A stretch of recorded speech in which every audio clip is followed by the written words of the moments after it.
This is a group of 5 green bubble tip anemones. Look how massive these guys are. And this is the anemone that I caught trying to leave the group, so I captured him and I haven't found a new home for him, so he's just been enjoying this basket here in the corner of the tank. This might be a fun game. Can you tell me in the comments below how many videos you've seen this anemone in the basket up there in the corner of the tank? Now, it may take looking through some previous videos, but I'll leave the starting point in the description below.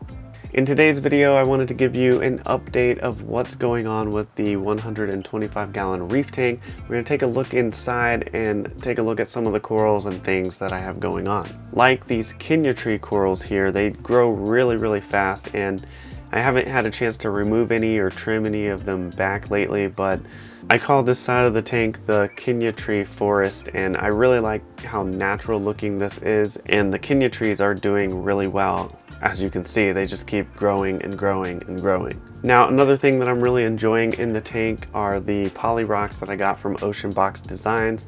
These frag racks are really unique, and I made a whole entire video about them, and if you want to check that out, I'll leave the link in the description for that as well. But you can see that they are growing coralline algae on them right now, so the colors are about to change and they're looking pretty cool right now. I have some mushroom corals and I have some zoanthid corals up here on the poly rocks, and all of those corals are doing great. However, they're starting to overgrow their frag plugs and grow onto the frag rack themselves, but I do need to get them off of the frag racks and down into the tank somewhere. Let me know, does this happen to anyone else? Now, another thing that's happening in the reef tank is that the zoanthids and pallies that I have in the sand bed are starting to overgrow and just completely cover the sand bed, which is really cool to have, but it's kind of a little bit messy. I want to open up some room for more corals later on down the road. But the 125-gallon reef tank is mostly soft corals. There are a few LPS corals in here, like the splatter hammer coral that I got in the $50 coral challenge video.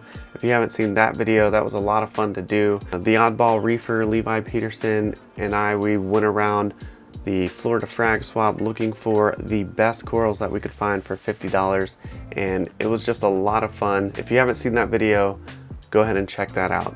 But spoiler alert, the splatter hammer coral here is from that video. So these two frags that you're seeing right now, the splatter hammer and the zoanthids next to them, they're doing really well, and that's something I want to add more of to the tank, is more euphyllias like torch corals, frog spawn corals, hammer corals. Frog spawn's one of my favorite corals of all time. But I'll give you a little sneak peek into a future video. The Aptasia eating filefish is doing his job. Just check out this rock work here, this rock in the center of the tank.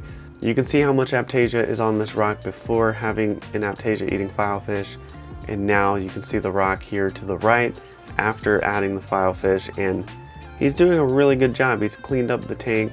It's pretty much wiped out the Aptasia. There's a few large Aptasia here and there, and there's a few smaller ones left, but definitely not as many as there were before. Now, one thing that I think is funny about my aquarium right now is that I have a Japanese blue toadstool leather coral that the 2-spot hawkfish will perch on. So he'll get up there on that smaller toadstool and just sit there.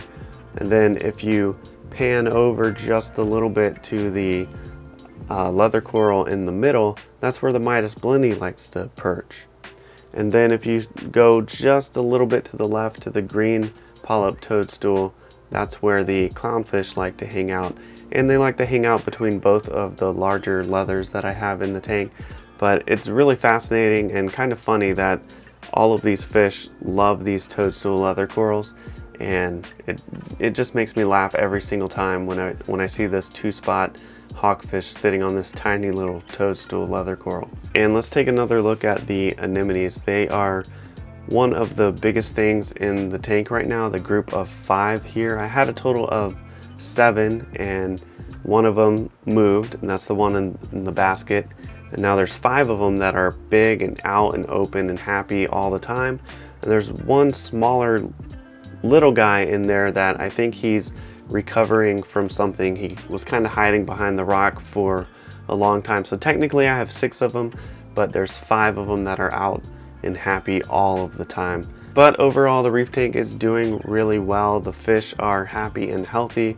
The coral are growing and everything seems to be running okay at the moment. It could use a little pick me up here and there. I could clean up some of those zoanthids like we talked about earlier, and it may even need a water change. And if you need help with a water change, I made a video all about 3 benefits of doing a water change, and I'll post that video right here. Click or tap your screen to see that.